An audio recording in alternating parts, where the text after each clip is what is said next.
বাড়িতে তো আর কিছুদিন পর বিয়ে। উচ্ছে গাছটা এমন জায়গায় হয়েছে প্যান্ডেল করার সময় এটা কাটা পড়ে যাবে। গাছটা এমন জায়গায় হয়েছে গাছটা কেটে ফেলতেই তো মায়া লাগবে, কারণ অনেক অনেক পাতা বেরিয়েছে গাছটা। তাই ভাবলাম কেটে ফেলার থেকে আজকে কটা পাতা তুলে রান্না করি। আমি উনুনে রান্না বসিয়েছি আর মা গ্যাসে চা বানিয়েছে। ভাইকে প্রথমে মা একবার বলেছে যে তোকে চা দেবো না, ও রেগে ওর মায়ের পেছনে গিয়ে দাঁড়িয়ে আছে। মা অনেক সাধার পরে তারপরে এখানে এসে বসেছে। রাগ করে তো বিস্কুটও নিতে চাচ্ছিল না। আমি অনেকবার বলেছি যে ভাই নাও, তারপর নিয়েছে।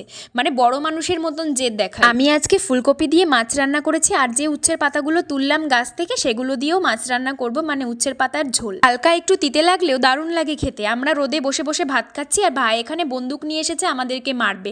ও গুলি করতে করতে আর প্যান্টটাই খুলে যাচ্ছে। আর দুপুরবেলাতে স্নান করেছি। মা বললো যে এখন আর ভাত খেতে ভালো লাগছে না, তোর আর আমার জন্য কটা রুটি বানা, কারণ ভাই বাড়ি ছিল না আর বাবাও তো কাজে গেছে। রুটি বানিয়ে মা আর আমি খেলাম, আর তারপর বিকেলবেলায় একটু হাঁটতে বেরিয়েছি। ভাই হাঁটতে গিয়ে মাঠের ওখান থেকে আর বাড়িতেই আসবে না, বাড়ি আসার কথা বলছি আর রেগে ওই রকম করছে। তারপর আমি আর বোন বলেছি ঠিক আছে তোর যেতে হবে না, তুই থাক। যেই বলেছি একা একাই রাস্তার মাঝখানে শুয়ে পড়ে। এত জেদ ওর কি বলবো। যাই হোক, আজকের ভিডিও এই পর্যন্তই। দেখা হবে আবার পরের ভিডিওতে।